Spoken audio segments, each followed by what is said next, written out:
Shirt show. All right, let's go. Shirt show! Talking shirt! Shirt show! Talking shirt! Shirt show! Talking shirt! Shirt show! Shirt, man! All right! Episode 181 of Shirt Show. We're talking with Simeon from Stupid Rad in Wisconsin, Illinois. Let's go! Hi. Hey, lady. How's it going? It's going. Yeah. It's a cold and wet and dreary day, and getting letters from the IRS that they might want to audit, and It's a different kind of dreary. it's all kinds of dreary. Mm-hmm. All's well. It's just another day as a business owner. It's the exact opposite here. It couldn't be sunnier or more beautiful. Mm-hmm. Uh-huh. Jinx. Yeah, it is lovely. And God, I hope I don't get any letters from the IRS. Mm-hmm. Other than that, update for the people. I talked to Andy yesterday, and I talk to him pretty much every day now. But he's better every day. So he's doing good, and all is well, and he appreciates all the well wishes. So if you got more, keep them coming. Representing JoJo. Mm-hmm. I got JoJo here. over here too. There's a little bit of a reflection from the light, but we moved the Lego flowers. But I got JoJo kicking, just like Andy always has. Mm-hmm. And I also have JoJo here, and there's a shirt on there. PGM, obviously. He's with us always. Yeah. He's like that voice in my head telling me I'm doing it wrong. Yeah. Yeah. Other than that, I don't really have any other news. Things are good. Shop's fine. Things are going. Thanksgiving is tomorrow. You got big plans for Thanksgiving? What are you doing? Hunting in Turkey. You're hunting in Turkey? I wish I was. I am getting up early. I'm going to go with my dad and uncle and sit in a cabin and make breakfast and do man stuff, and then go walk around the woods, probably not see anything, and then go to my sister's and have turkey. That's cool. Yeah. Is your family, on Thanksgiving, people say, we're having Thanksgiving dinner at 1:00. I'm like, that's Thanksgiving lunch. Are you like a Thanksgiving dinner at 1:00 people? Or are you Thanksgiving dinner at dinner time? 3:00. Oh, yeah. Well, the thing about Thanksgiving is I feel like you have it earlier in the day so you can eat, nap, talk, have pie. And then by then it's like 6, 7 o'clock, and it's like, all right, I'm going to go home, go to bed early. That makes sense. We are not, might get a flack for this. We're not like super big eaters. Like we like good food, but we don't eat like a ton of it. So maybe that's why we eat. Well, we eat at like 5 o'clock. Like it was kind of like our conversation earlier where you were telling me, yeah, I've had a headache for 3 days. I just don't know if I got enough calories yesterday. And then I said, I've never in my entire life remotely had that problem. I mean, technically right now I have 3 jobs and solo momming, and sometimes, it's whatever chicken nuggets are left on the plate or right. I plan on like a sandwich. I'm fully planning on not buttoning my pants tomorrow. Oh. Yeah. Frank. It all starts with a screen, and whether it's new stretches or re-stretches, Frank and his team do it the best. To find out more, go to graphicscreenfashion.com, rank.com, or greatfuckingscreens.com. Yep. There's no G. The best screens, the best man. You will not regret your decision. I have a fact to stretch your knowledge about screens. There you go. He said, as much as screen tension is important, it's more important that the set of screens on a particular job have consistent tension levels for easier registration. Bruce. And then he said, Happy Thanksgiving. So for those of you who don't know, which most of you probably do, if you have that one screen that doesn't ever seem to want to be in registration, it's probably low tension and it's dragging. So check your tensions. It's dragging ass. EasyWay. Cleaning screens is no fun, but EasyWay makes it more funner. Their line of eco-friendly chemicals will make reclaiming screens a whole lot easier. Check them out at easyway.com. EasyWay. It's the easiest way. It is. It is by far the easiest way.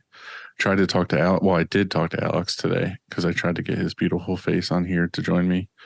But he is going four-wheeling with his children. So yeah, for the cabin.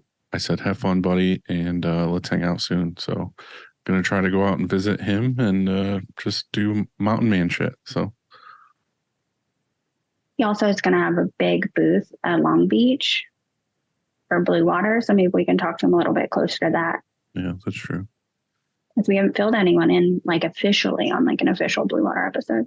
Yeah, I want to talk about it. Graphic Source is your source for production-ready digital art and remote art staffing. Go to graphicsource.com and let them run your art department so you can focus on running your business. I'm working with Graphic Source every day. You're working with Inc. them with Campus Inc., yeah. I actually work pretty closely with one of the gals this morning. She killed it getting some artwork done it was for several athletes. Right. They're doing a lot of mock-ups, right? Oh my God, that's all they do. Not all, but and they are so kind, which is so nice. Such a high stress time when you're like, I need this artwork so fast, and like, she's so nice. Great source to have. Yeah. Choosing the right emulsion for your shop is complicated, and that's why we love Chromaline. Go to chromaline.com to watch Kev's vids or contact him on IG at The Emulsion Guru and get your answers fast. Yeah, Chromaline's been amazing to me. We have been using them now for a while with the laser, and again, I can't say enough nice things about them and troubleshooting and figuring things out, and now things are amazing. So happy to have them. If you're not using DTF or screen printed transfers in your shop, you're doing it wrong. We have partnered with Howard Custom Transfers to get you the transfers you need fast. Check them out at howardct.com. And they're the best. And I talk about them all the time, and I just love them so much. I talked to Candy yesterday. She's a good one. You know what reminds me though is you with Chromaline. I was just talking to Allison at Custom Career, and she's been trying a couple different emulsions, and she was just saying that no matter what anyone tries to make, like Chroma Blue is just, she's like, I just keep trying these, and the only reason I'm trying this one is because, you know, my shipment UPS hasn't shown up yet, and I need it, and I just Chroma Blue, no one can match it for her. Yeah, there's something to be said about I know everybody wants to try all these things, but I feel like emulsion and darkroom stuff is one of those things where there's so much science behind it too. It's not just like an ink to throw in and test and whatever. There's one of those things where you have to have the right elements going in your darkroom, and then also you should probably coat, you know, like 20, 30 screens and test things out and do a bunch of exposure tests, which are going to take a bunch of screens.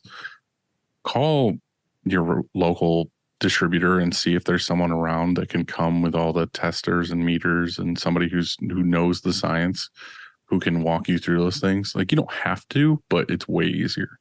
So that's where someone like Kevin at Chromaline, if he's your guy, or I'm sure Chromaline has people all over the place that can come check stuff out. They'll come out with their meter. He's their only guy. I mean, Kevin's my lover. He's my go-to. So I'm just saying that, like, Kevin isn't even my rep. Like, I call him specifically just because, you know, we have a deep connection. But I don't know. I just think it's important to have people in your corner for stuff like that. And Chromaline's always been really good about that kind of thing. So you don't always have to be alone and figure it out on your own. So reach out. It feels like a suicide hotline ad. It is. It's close. Oh. Hi, he's joining us already. He's joining us already. Hi. Tell us who you are and what shop you're at. My name is Simeon Meyer, and I own and operate Stupid Rad Merchandise Company out of Salem, Wisconsin, Gurnee, Illinois. So close that you can be in 2 states. Yeah, it's so nice because Illinois, renting like a shop space in Illinois is double what it is in Wisconsin. That was going to be my question, because I know some people between like Oregon and Washington State, and they like, one state has sales tax and one state doesn't. And they like, oh, we grocery shop in this state. So like if you're on the cusp of 2 states, that's probably really beneficial if you're smart about. Yes, it's so, like for Illinois to deliver something from Illinois to Illinois, you have to charge sales tax on it. So I just have them ship it to Wisconsin, and then I have to pay a sales tax on that. And it's pretty awesome. There's a lot of different things like that I try to. Who gives you more business, Illinois or Wisconsin? Neither. I don't do much local business whatsoever.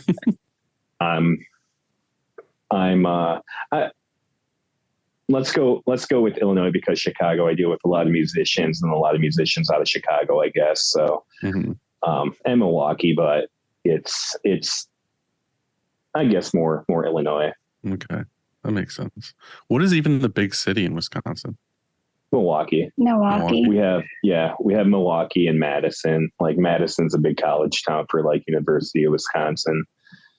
But Milwaukee is like the city, but it's nice. Like I'm literally in between Milwaukee and Chicago, 40 minutes from Milwaukee, 40 minutes from Chicago.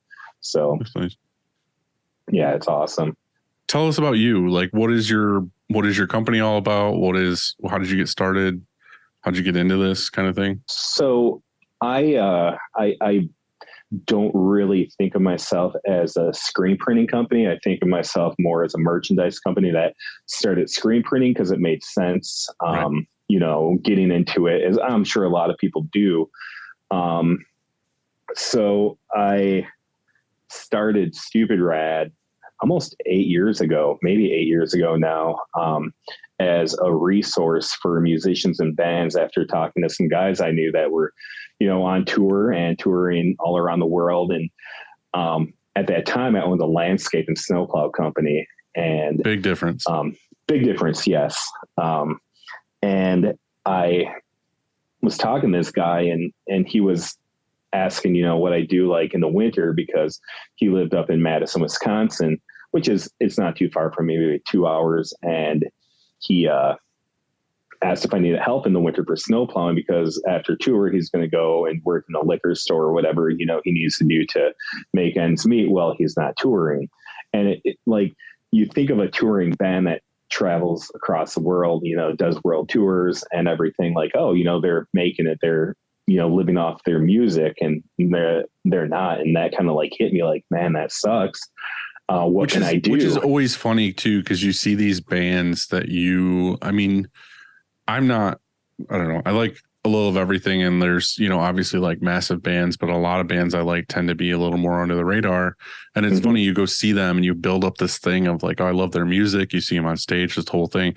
But then to think that dude that you're like, oh, I fucking love like his lyrics. I love like how all this whole thing. And to think you walk into like a fucking 7-Eleven somewhere and he's just like working. Yeah, exactly. It's such a weird thing. And it never hit me until then, because, I never really talked to him and stuff. And it was just, they're not all on tour buses. Like a lot of them are in vans, like just driving around, sleeping in vans. All the people I work with, they're in vans. They're, having their van break down 5 times on the tour across the nation. Cause it sucks, because your whole life you looked up to these musicians and these artists, and you're like, that really sucks that they have just as hard of a time making a living as I do. But, the public perspective on it is that, they're making it, they're doing it. So I actually bought this right here. Hell yeah. That's how I started. Oh, you know that? Yep. that I made some buttons today for the first time ever because my stuff wasn't coming. So I was like, I'll make some buttons. So I bought that button maker and just started like making buttons for bands and kind of meeting people through that, and made some pretty good connections. And then they started calling me the button guy. I was like, I don't want to be a button guy. I want to do more to help. Wait, are you both the button guys now? Are you guys? I think we should are you duel. Are you a button guy too? I started with buttons. Yeah. The first company I had was called Merch Buttons, and that's all we did was 1-inch buttons. And then I outsourced t-shirts and stickers. The winner of the button competition, I own merchbuttons.com now. From currently, if you go to merchbuttons.com, I bought it for his, and I reroute it to his website for his birthday. So you guys can battle, and then whoever wins, which is funny, I will reroute it to your website.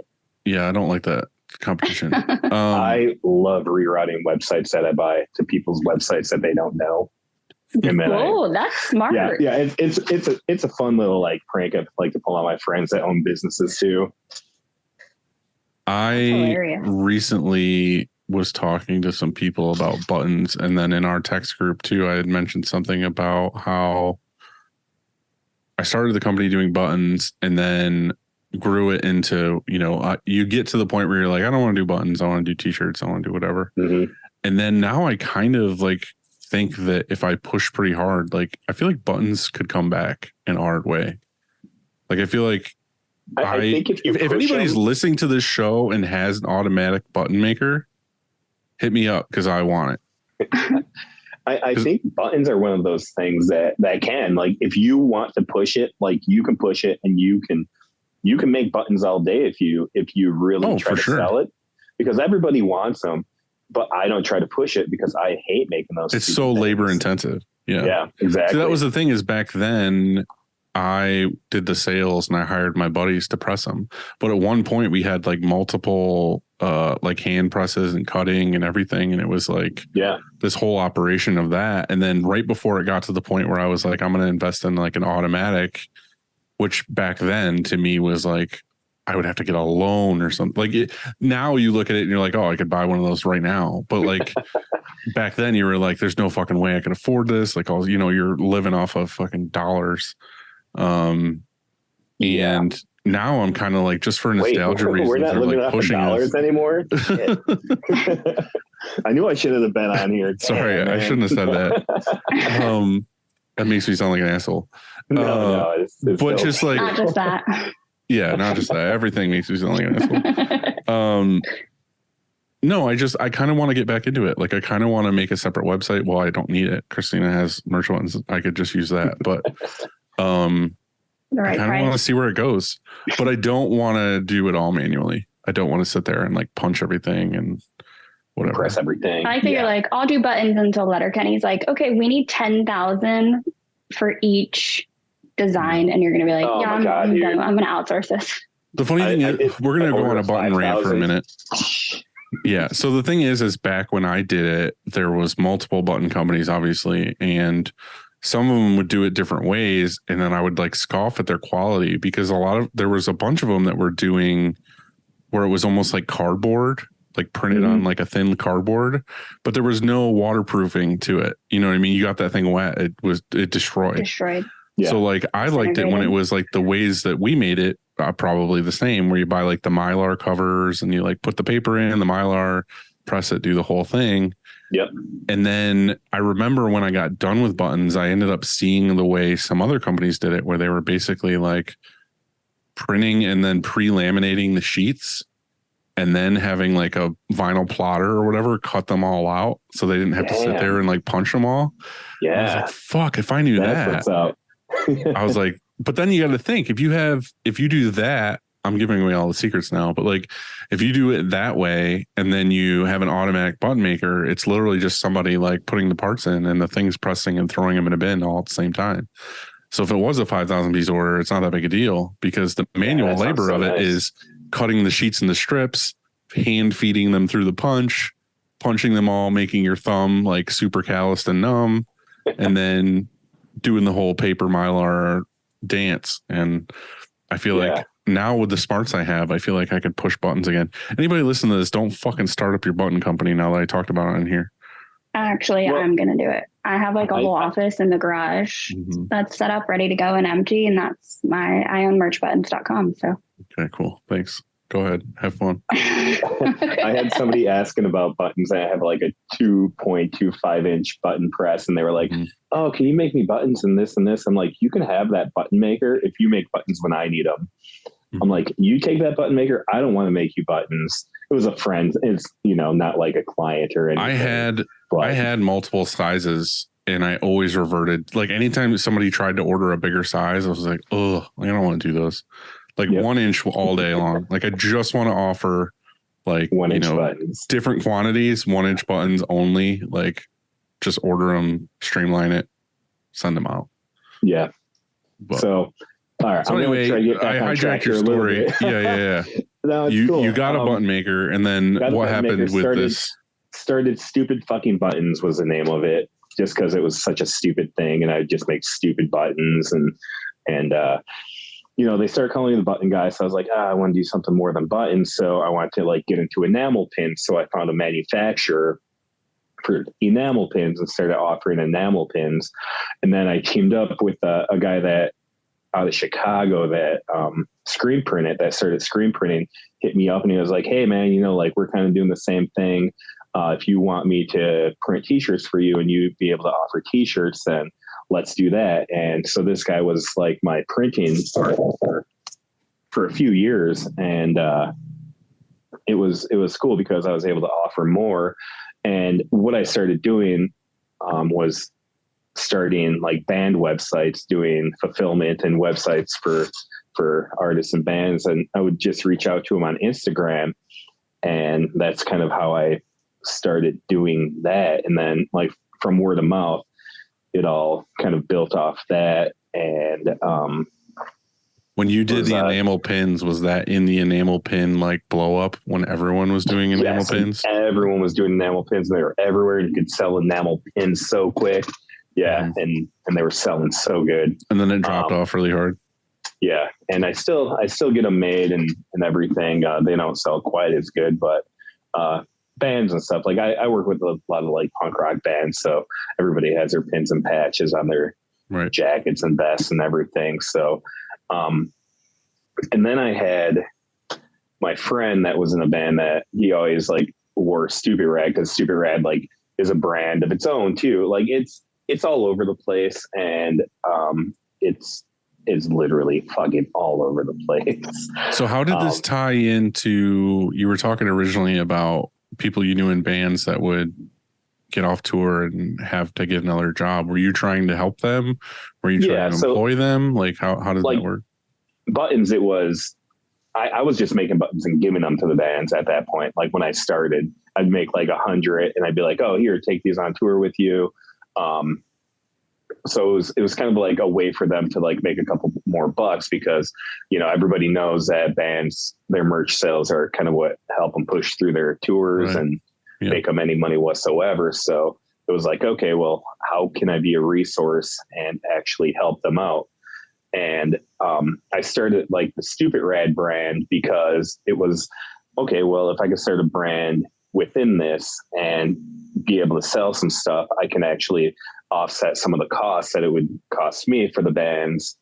Like if I can have them help promote the brand and lower their cost of what their overhead's going to be for getting merchandise made. Right. Like one hand washes the other kind of thing. Yeah, exactly. And that's kind of how the brand started. I reached out to an artist that worked at a punk rock brewery in Illinois, and had him come up with the logo and everything. And he's done all the artwork for us since we started. And yeah, I had a friend that was in the band in Indianapolis, and he was moving to Milwaukee. So I hit him up and I said, "Hey man, like, you know, you'll probably need a job when you come up here. And if I can get some stuff for screen printing, do you want to learn how to screen print? We could teach ourselves." And we did. And it's been very humbling, and it's been horrible, and it's been great. And you know how it goes. So how did that evolve with, you had the clothing or the brand, I'm guessing you did clothing and pins and all that stuff for it. How did that evolve from that into doing it yourself into what it is now? So we just started teaching ourselves how to print, and did things go sour with the person you were partnering with? No, or did you just want to bring it in-house? I just wanted to bring it in-house. So I was actually things went sour with the first person that I worked with. And then I started working with Mike Stello out in ML Screen Printing out in Punxsutawney. Yeah, Mike's such a good guy. He's actually like one of my motivating factors to screen print and to kind of push that part of the side of the business, because he's been super helpful, answered any questions. I actually bought an automatic off him this year, drove out there, took it apart, hauled it back myself, put it together. But like I bought his like LED exposure unit because he went, to what's it called? CTS. I don't know. Yeah. He went to CTS. So you're like the little brother company. Yeah, exactly. Like the little brother gets like the good hand-me-downs. Mm-hmm. Yeah. Yeah, but they're like still good. You just outgrew them. Yeah.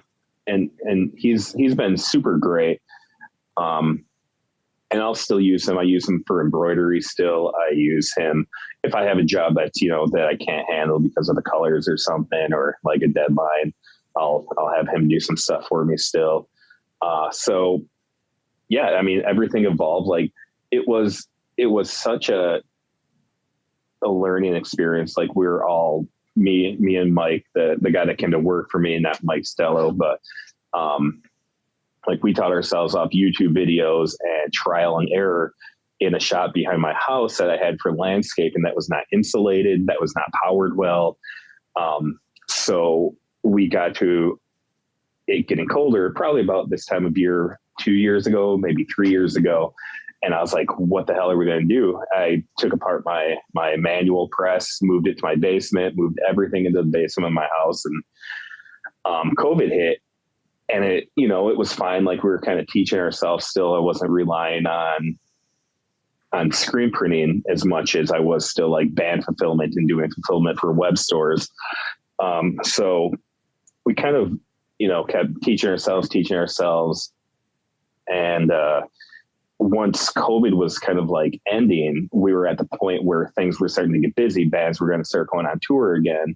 And it just was like, okay, we got to get out of my basement. So I started looking for shop spaces and found this one. And we've been in here for 2 years now. But it's been, trial and error with trying to teach yourself how to do something that has such like precision to it. And you just freak out a lot. And sometimes you just fucking walk away from it and you're just like, done, dude. I can't try to do this, especially when I was teaching myself how to separate artwork and stuff. You get something wrong with the separation, or you're printing your films and the printer without knowing kind of like jams up and you can't get those registration marks to line up, and you're just, all those little things that you freak out about that teaches you along the way to what to look at. And, so are you printing, where to keep focused? Are you printing for your brand a lot, or are you printing for other people? For the most part, it's for musicians, for bands that I do their web stores. So we do all their tour merch. We do all their, whatever they need for tour. We'll get it printed up for them, ship it out. And while they're on tour, ship it to the venues if they need to re-up. And, right. And it's kind of like I said, like, we screen print, but I don't consider myself a screen print company because there's so much. You're more a customer involved. Service company first and a screen printer second. Mm-hmm. So are you trying to focus on the fulfillment side, or are you trying to just do what is your bread and butter? Is it the bulk order, ship it, forget it? Or is it print it, store it piece by piece? So right now I would say it is during the summertime, band merchandise, printing band merchandise, shipping it out. Bands that are playing festivals, get those big orders out to the festivals. Right. or just tour merch in general. But right now there's been such, bands aren't going to be touring in the winter as much. So it kind of like died down on that side for printing. So right now I'm like focusing on fulfillment and, Black Friday stuff, sales for their websites, and adding a couple bands to the roster this Black Friday to, help more bands out. And it's nice that we do the web stores and we do the fulfillment, and it kind of gives our foot in the door for doing all their tour merchandise too. Mm-hmm. You build these relationships and you are able to maintain doing it. They don't try to find other people. They know that they can rely on you to fulfill orders for them in Boston, in California, in Arizona, wherever they need to get stuff. Like, we'll make sure it's there for them. Are you noticing a trend at all? I had a discussion with one of our customers the other day that basically is like a big management company that kind of handles a lot of these large accounts for some of these. I can't name because we're working with them or whatever. But the discussion was basically that their stance is we want screen printing. Like, we want screen printed apparel for all these stores and for the tour merch and all this other stuff. But a lot of these large management companies are pushing for the instant on demand DTG kind of stuff because they're like, well, we can get, tour merch for fulfillment that we need now, and they can be up and running and print shirts for sale tomorrow. Yeah. Whereas you, being me and them, are taking, 2 weeks to get everything in the store and in stock and whatever. And me talking to him was just kind of like, hey, dude, like, you do what you got to do. But like, if you're sending this stuff to us for screen print, obviously, like, I'm all for screen print. But I was like, we've dealt with so many large comedians where basically they don't know any better, and they go the route of going to some of these large, fulfillment things where it's all DTG, and then they have customer complaints of like, hey, I've got like pre-treat squares, or I've got everything smells funny, or the print peeled off, or whatever. It washes out. And not to knock DTG, because obviously some people do it correctly, but it's kind of one of those things of like, I told him, I was like, dude, it's just one of those, like, you get what you pay for kind of things. Like, without even knowing it, I did the whole, well, do you want it fast and cheap? Or, the whole like pick two kind of model. Yeah, pick two out of the three. I was just going to say that. Right. And I was like, there's some of these bands that we're printing for them that are like massive bands that were like idols of like me and my dad and like all this stuff of like growing up. And I'm like, the thing with those shirts is my dad has shirts that like he had when he was like in his 20s that like obviously he can't wear anymore because us Gilligans like to eat. We established this earlier. But like that shirt still holds up. Like, he still has it. And like, that's something I've done since I was in high school is I have all my band shirts still. Like, I literally have them like vacuum sealed in my apartment. Like, I want to keep them so when my kids are in high school, I can be like, hey, here's this fucking treasure trove of like band t-shirts that I had that I think would be cool if you wore them, and the same thing, like pass them down. But they're all screen printed. They're going to last. They wear with the shirt. They break down with the shirt. Like, it's just part of the deal. I just don't see that same thing happening with a quick and fast print. You know what I mean? Like, yeah, I don't get into that too much, but I've ordered shirts before online that I've gotten, and they're like DTG like that. And after a couple washes, like, I can literally like peel it off like a sticker in certain spots. I haven't noticed that. Like, I don't work with many big bands. Like, for me personally, like, they're like bands I love. But they're smaller on the scope of their. Well, I think like a punk rock band is going to gravitate more towards not the quick and fast thing. They're going to be more towards, we want the DIY screen printer. We want you to do it. We know where the money's going, and so on. And that's it. Exactly. I think you're right. Like, I deal directly with the bands, and they kind of know what they want. They've been doing it long enough where, like you say, a management company they're there for business, and they're there to get what they want, the cheapest that they can, so they can make the most money. It's not about making sure that their clients can make the most money. Maybe it is, but I had this conversation twice this week, and it's a terrible thing that I don't always put business first. It's not like money is not always the top motivating factor to me out of things. It'll come and it will be there, but I want to make sure that I'm getting, good quality merchandise out to bands so they can sell it, so they can make money. And then, their kids can eat. There's a lot of things I do that a lot of people would be like, well, that guy's a fucking idiot. And it's true. I am. I don't know anything about this, to be honest. Like, I started from, shutting down a landscape snowplow company to making buttons and starting a merchandise company from it. But here I am. I get to do it. I get to, it's fulfilling. Make a living off of it, and yeah. I get to work with people I love. I get to make new friends along the way. Like with the branded stuff, like I get to go to festivals and I was going to say, you get to have a tent at Riot Fest. Dude, yeah, have a booth at Riot Fest. And be at the Punk Rock Museum. Yeah, Punk Rock Museum last month. This year, I really stepped back from doing a lot of events that I usually do because my daughter is 14, my son is 11, and I'm like, well, my daughter wants nothing to do with me. My son still thinks I'm cool, so I'm going to spend time with him. Baseball games, football games. Like, we are just doing a lot of stuff that he likes to do. He came with me to Vegas to Punk Rock Museum for the weekend. But it's all that kind of stuff that like makes you like realize like, oh man, like you're doing something more than just creating a business that you're making money. You're kind of like part of this community or helping build this community. And it's a fulfilling passion. Back.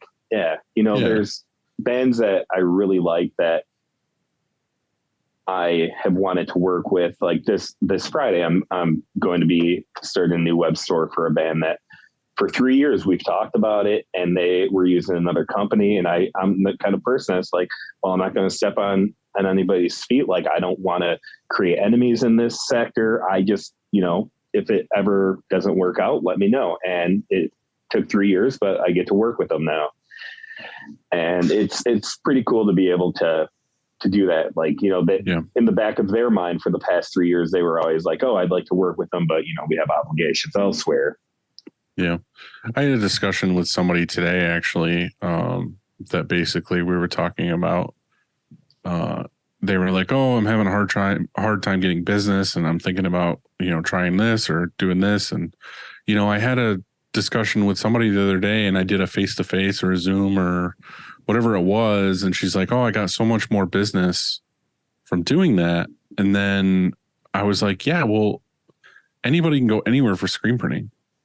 Dude, anywhere. Right. I was like, printing. I mean, I can't say printing's printing because that's what this whole fucking show's about, is like some people care and some people don't. But the truth of it is that anybody wants shirts, you can go fucking anywhere. There's a million printers out there you get stuff from. But the truth of it is most of the clients that we have come to us because they come here for us.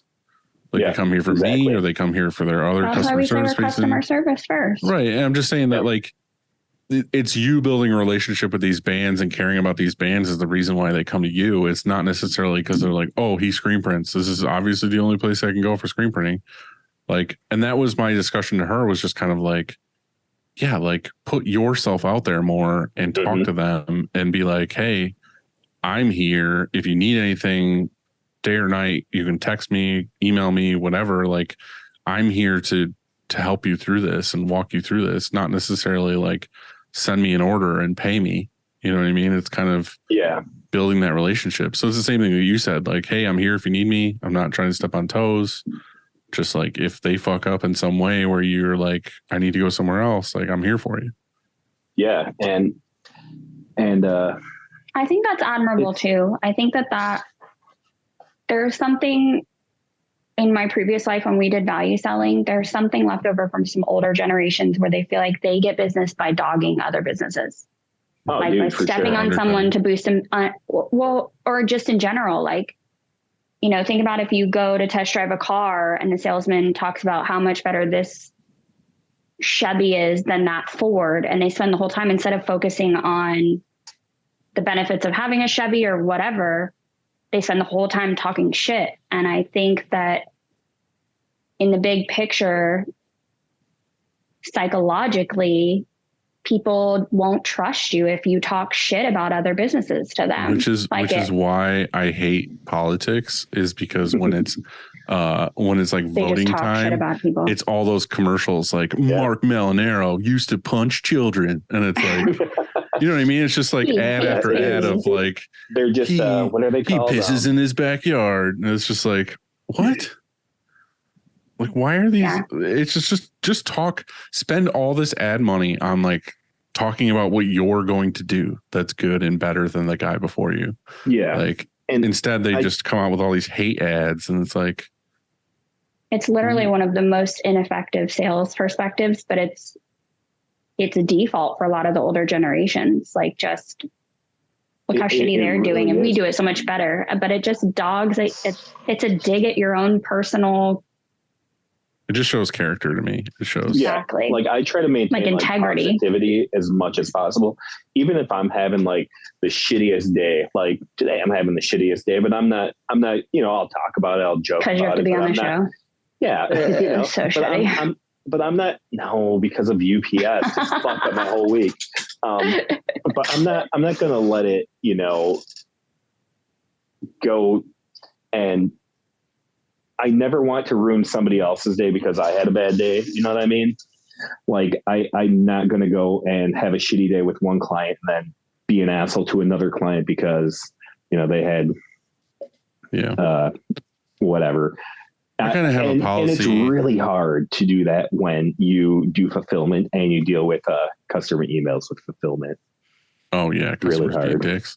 Yeah. My favorite is when it's like their fault for ordering late. Like, especially around the holidays, they're like, oh, I paid for this yesterday. How come this didn't go out? I'm supposed to have it by Wednesday for a present and like all this other stuff. It's like, dude, like, you're still like, everything's still normal turnaround. Like, just because you were like, oh, fuck, and ordered 3 days before you needed it isn't my problem.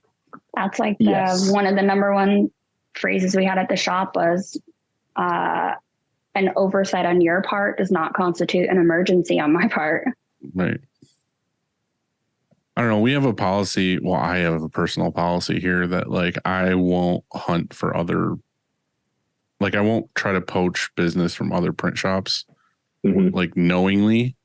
But I will gladly talk to them and take their business if they're leaving them for a reason. Like, if they're leaving because there's an issue or they can't communicate or whatever, like, yeah, I'll take that business all day long. If you find out why they're leaving another business, do you make that? Like, if they're leaving another business because communication is thin, do you make sure that that's like highlighted in their customer file? Like, make sure we always communicate. Well, it's funny. Like, me and Tony, I feel like have purposely fucked each other over a couple of times. It's like Tony and Tiny Fish were both in New York, and he sent customers my way and I've sent customers his way, where they're just like the shittiest customers. Like, they're just like somebody who's just like super annoying to deal with, whatever. I'll always needs to call you like 10 times on the phone before they can give you an email. Oh, it's like we had one a little while ago where it was like the dude placed an order. It was a nightmare of an order. And one of my newer customer service girls took it, and without knowing that she shouldn't have taken it. And it was just a whole thing of me being like, well, technically we took the order. Like, I have to honor it and fix it and do the whole thing. And it was just a nightmare. The dude texted me every day being like, where's our order? What's going on with it? And it's just like, dude, we're on it. It's fucking Sunday. Like, leave me alone. Like, I'm not working today. When somebody gives you like an in-hand date that they need, and then they fucking text you or email you every day, and it's still like 2 weeks away from that date. Yeah. Oh, dude, that's the worst. Like, don't give me a date. What is it about people with small businesses like that? Like, people would show up at the shop before we open and like knock on the door because we're inside. I'm like, you don't get to go to Publix or Target and be like, hello, let me in. I'm here. Like, what is it that people, or like I think we talked about in the past where people a friend is like, can I get a discount? And I'm like, if anything, I'm like, we're like the last people who you would ask for a discount from Target, like not. Yes. Like, do you want to support me or do you want to hurt my company? For their business. You know? I think that's a thing that needs to be broken. I feel like some people are doing it without knowing, just because it's a cultural thing that I feel like you actually have to stop and step back and be like, oh yeah, this is my friend or this is my whatever company and I should pay them extra. I just think that it's ingrained in us a little bit where it's like friends and family are like there for the cheap and for the help. Discount. And, you know what I mean? It's like, oh, my brother-in-law could come help me with this. And then you don't think that you should pay him or something. I'm not saying I do that. I'm just saying that I feel like a lot of people don't step back and think like, oh, you know, I should support this person and pay them. Like if he said it was $100 job to do, I should give him like $150 or $200 or something and just be like, hey, thanks for doing this. I support you. Hope your business grows or something. You know what I mean? Like, I try to do that as much as possible, but I'm just saying I do devil's advocate think that like people just don't stop to think about that as much as they should, because I feel like it should be a helpful thing or something from a friend or whatever. I think that a big part might be too is that like, at least with like the Stupid Rad branded side of things for me, like I have people like, oh, that's cool, let me get that, you know, or even like my mom will stop by the shop and be like, oh, can I grab some of this and I'm like, can't you?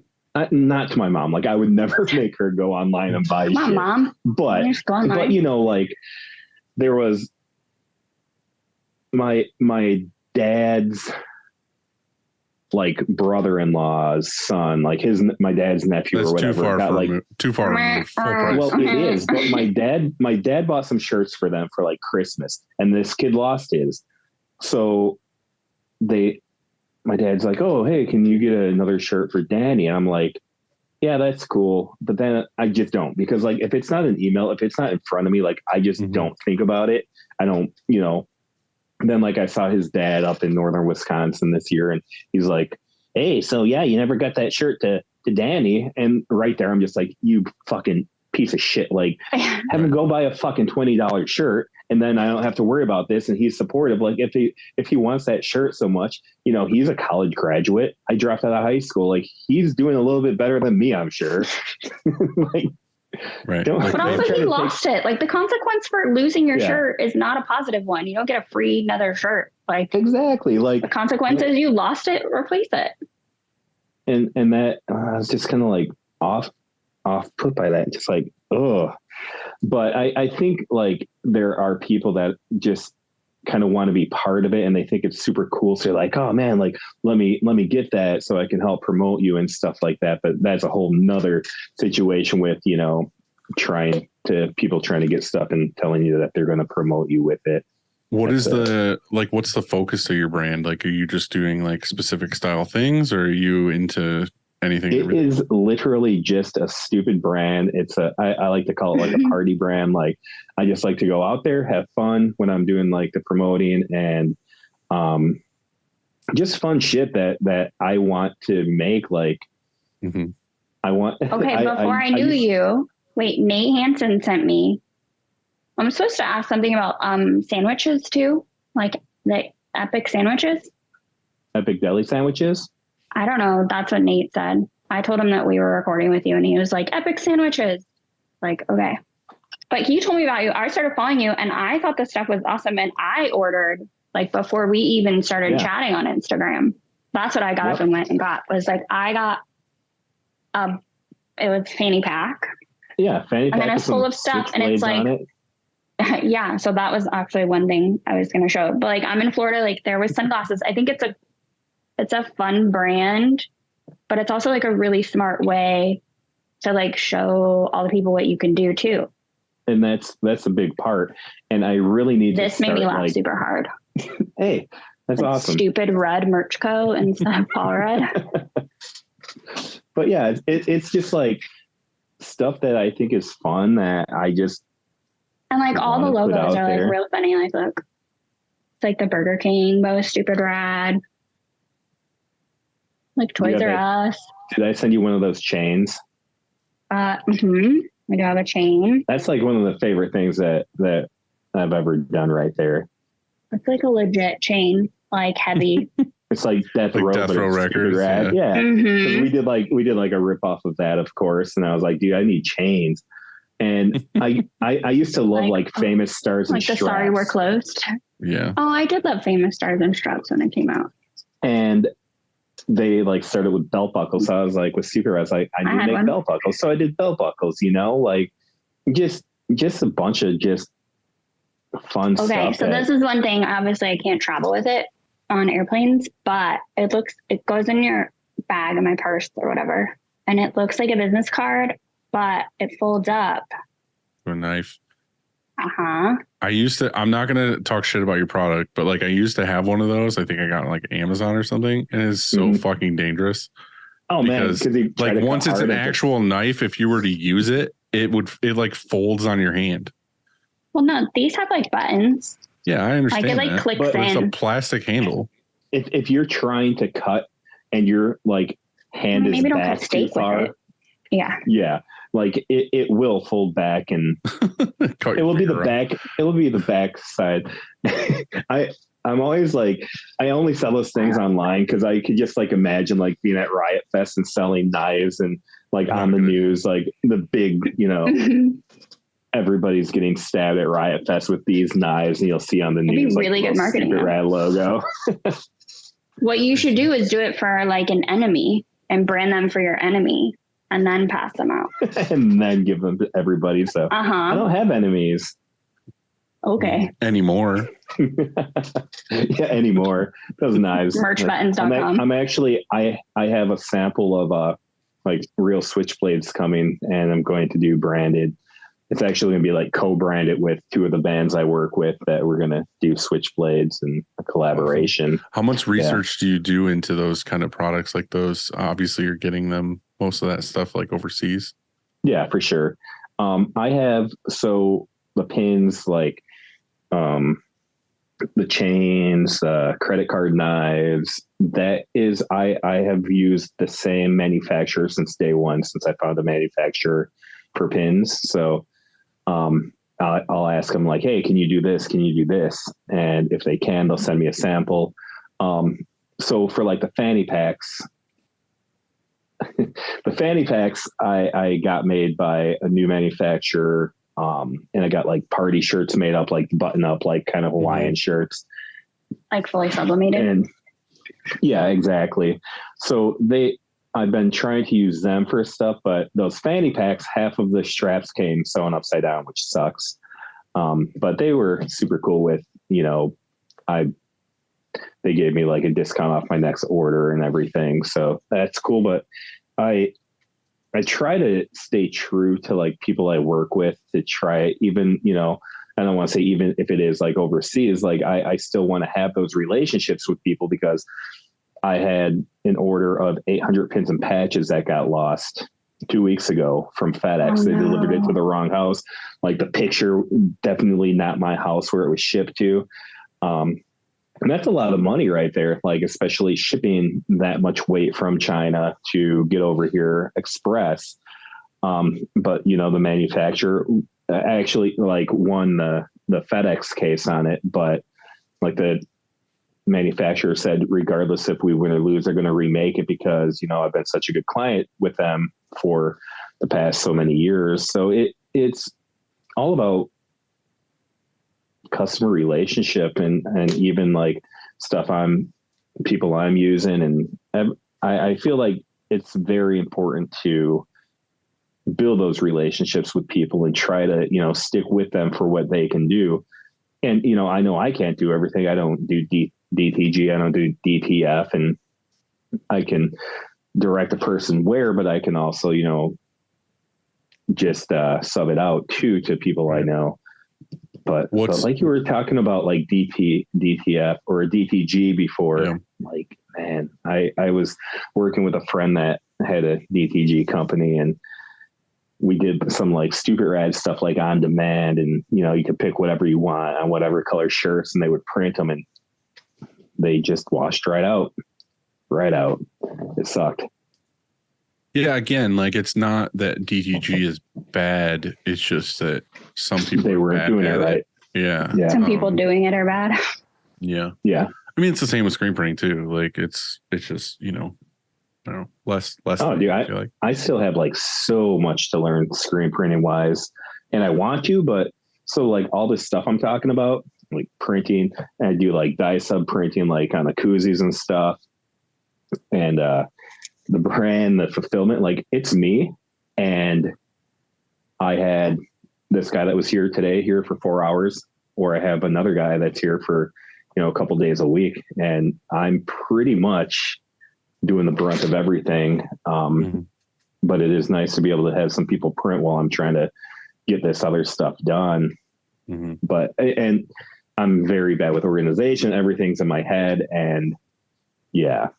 I had this discussion again with another friend of mine that has a business that's not screen printing. And it was kind of like talking to them about, they were like, oh, I have this employee that, they're asking for more money, but they're not really doing anymore. And there's a side of the business where basically like I task them with growing it and doing things, and they're not doing it and whatever else. And I'm like, well, I mean, the reality is like, even here in my shop is it's like my role is basically, I try to say this without sounding like a dickhead. Everybody who works here basically has the tasks that they do on a daily basis, which is basically like screen printing orders come in, they talk to the customer, they place the order, the shirts come, we make the screens, we ship, the whole normal process of making shirts. But they're never thinking of necessarily new business ventures or new things to do, like add-ons to the company or whatever. Like if I was to just say autopilot, walk away, take a 2-month vacation, I would expect orders to come in, orders to go out, but I wouldn't expect any new branches of the business or big new developments or whatever. I would just expect autopilot to happen. And I was like, what happens is that I go into that mode of, okay, the shop's an autopilot for the time being. Let me figure out a new thing. Like, okay, I want to add fulfillment, or I want to add live screen printing, or anything else. Add a button company part of it. I have to do that. I have to be the one to figure out all the processes, order all the materials, put it all together, get all the systems in place to where it's basically, okay, bring someone in and be like, pull this here, pull this here, do this, hand the keys over. Okay, this is your responsibility and your task now. Like I figured it all out. Here's the keys of the kingdom. Run the process. And I tried to explain this to them of like, that part of your business isn't going to happen because you're the drive to make it happen. Like they're getting paid to do hourly tasks. Like they're not going to go out of their way and figure out a way to run a business for you. So it's the same kind of thing. Like you're saying, it's just you, but how many parts of your company or your brand have you been the one to figure out, like ordering enamel pins and the trial and error and all this? You can't expect the dude you hire for 4 hours a week to do all that legwork. Like he has no drive to do that. He's like, I just want to come in and work for 4 hours and get paid and go home. Well, I wish I could be like that. Neither of the people that see, I don't know. It's like I'm not wanting to talk shit on my guys because they're awesome. Like I love these guys, but neither of them seem to care about money. I don't know. It would be nice to have somebody that's like, I need to work and work as much as possible, right, and make as much money as possible. Rather than they're both musicians that play shows and tour and stuff like that. So, you know, that's where their heart is. And I get that, but you know, at the same time, I just wish that it was. And maybe it needs to be less about money and more about like, maybe you need to motivate them with like band merch credit. Pizza parties. Yeah. Band merch credit. There's a friend that I don't want to name that me and Christina are both friends with that, it's nice when you have your small circles and you can actually talk about shit that you shouldn't talk about in public. But we were talking about employees. Not a sponsored podcast. And basically I've said it on the podcast too. Like when I hire people, don't want to look at a resume. I want them to be someone that just vibes with us, but also has a work ethic. But something I look for is somebody that has no ambitions.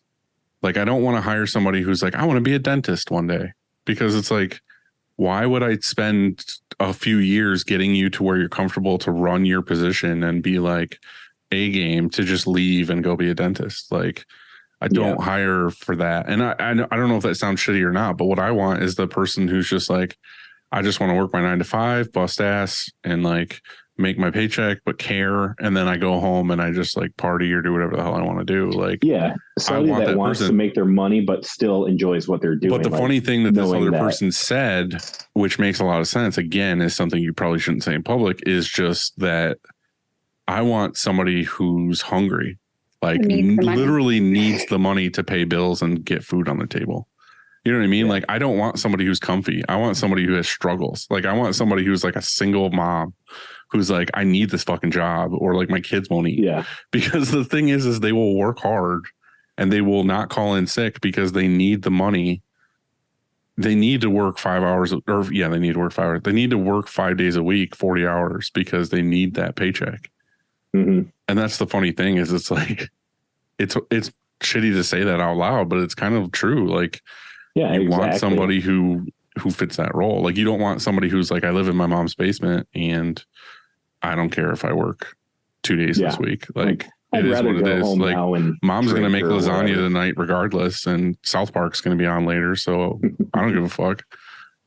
But like, you need that hungry person that's like, oh yeah, like I fucking am going to show up early today and I'm going to clock out at 5 o'clock, and you know, I'm going to do. And that's what it is. Like, I shouldn't expect that from somebody, but I really want that from somebody. Like, I really want that person that, and I will say that the guy I hired recently, he is more like that. And like I said, like, we kind of like died down. Like, he had to go to Missouri to his family's this week and stuff for Thanksgiving. And that's totally cool. But hours have been cut this week and last week. But it's a holiday week. Yeah, when he first started, like, he was like all about, like, you know, wanting to learn, wanting to do everything, wanting to figure it out. And I think I'm kind of part of the problem too, is I really want like really good quality shit. Like, I want to do things the best I can do things. And when I see somebody not doing it how I would, I jump in and I'm like, oh, like this, man, you know, like, you want to show them, but then you start doing it yourself.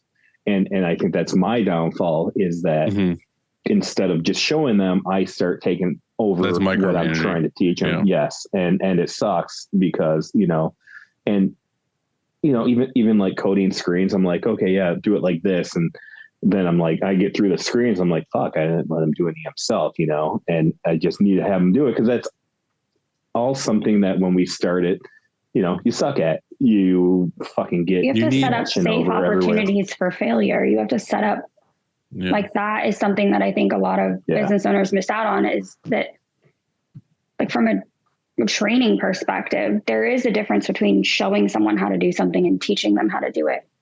Yeah. And like what you're saying, if you approach that situation with curiosity instead of showing him how to do it, and they might do it better than you. Well, I mean, but if you're like, hey, why are you, you know, what are you doing that way? Because that will also inform you of potentially a gap that you have when you were showing him how to do it. But to the point of money, when you were saying, Dylan, about like people who are hungry or need money, in the teaching world, I had 24 kids my last year teaching kindergarten. I had to figure out for every single kid what motivated them. So it's easy when you have money to pay someone to do a job and you need that person who needs money.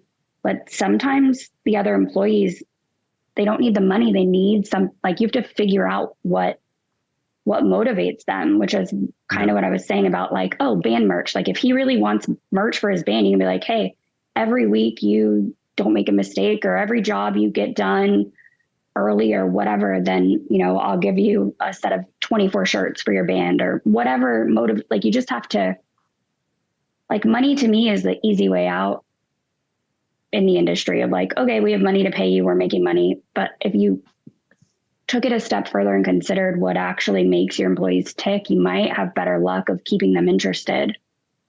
Yeah, for sure. And like, it is frustrating if you really want to learn. And then every time you're trying to do it, someone steps in and they're like, no, like this. Yeah, like, okay. And I mean, and I do have him do it again, and like the next time around, but it is, which is hard when you have your own small business and your ass is on the line. I understand, which is why I'm saying if you can create opportunities where it's safe for failure, that's going to give everybody a better experience. And as a business owner too, you kind of need to not necessarily budget, but just understand that you're going to have that education time amount of money where you're like, all right, well, they're going to fuck jobs up and I'm going to have to eat this. But the truth of it is they're more likely to not fuck that up again because they got the hard slap on the wrist of I fucked that up and it's on me. You know what I mean? Like, yeah. And like, I'm super cool with it. Like, I just use like the screens and coding screens because it's such a big part of the whole thing that if you don't have a good screen, you don't have a good print.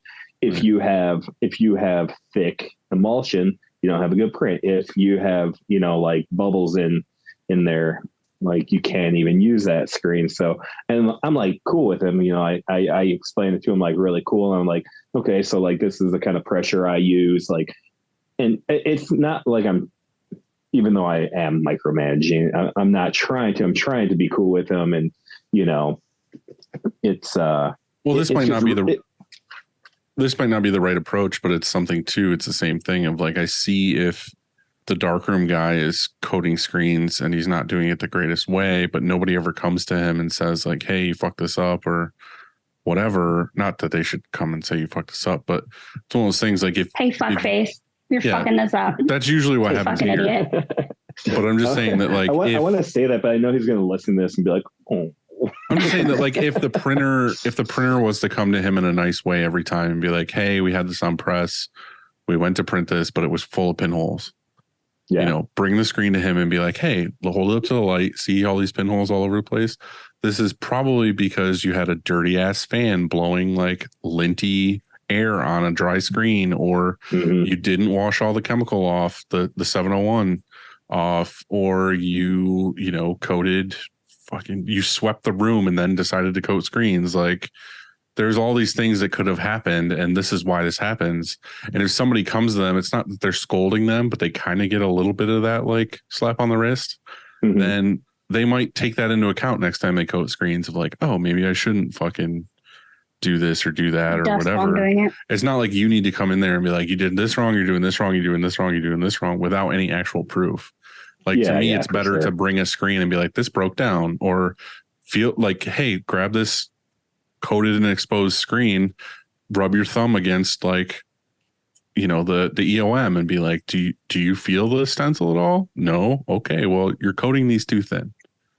Like there needs to be actual proof shown to them of like, how you came into them and said you should coat screens this way. This is the actual real life reason why he told you to do this, is because there is no stencil wall there. The screens are breaking down.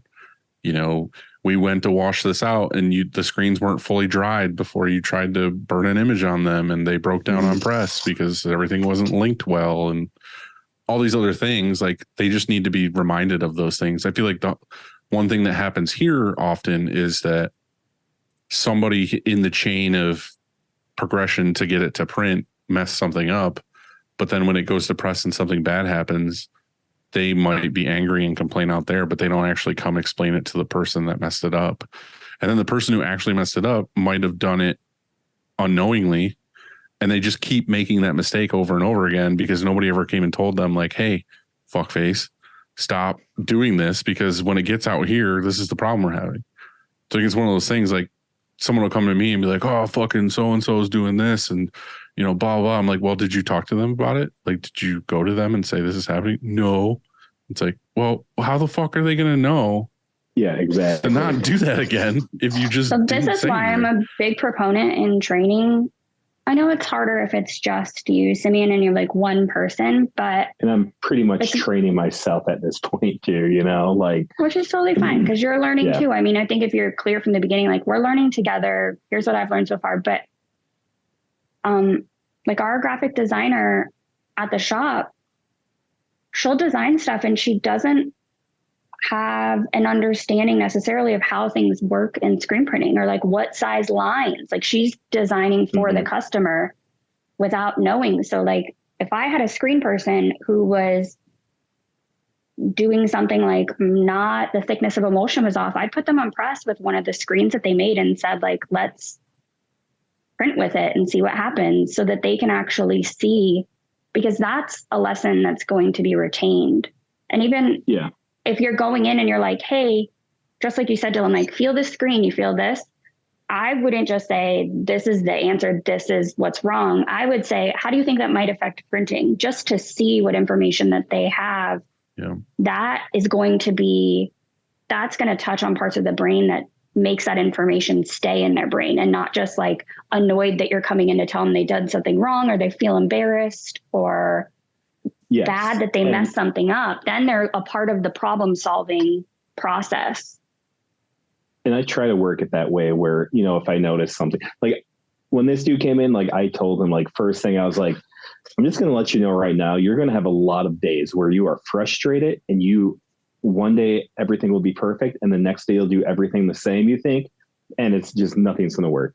And you're going to have those frustrations. It feels the same, right?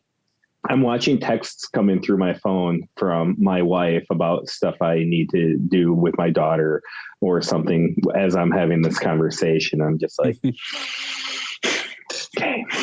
So what's next for Stupid Rad? What's new that you haven't done before, or things like what's your progression? I know you're printing and everything else, but what's next for you? So I really do want to up my screen printing game, and because that's really where the money is. That's, you know, what gets me through the month. That's what pays my rent. That's, you know, what does everything. And it's really just trying to get better at it, and trying to have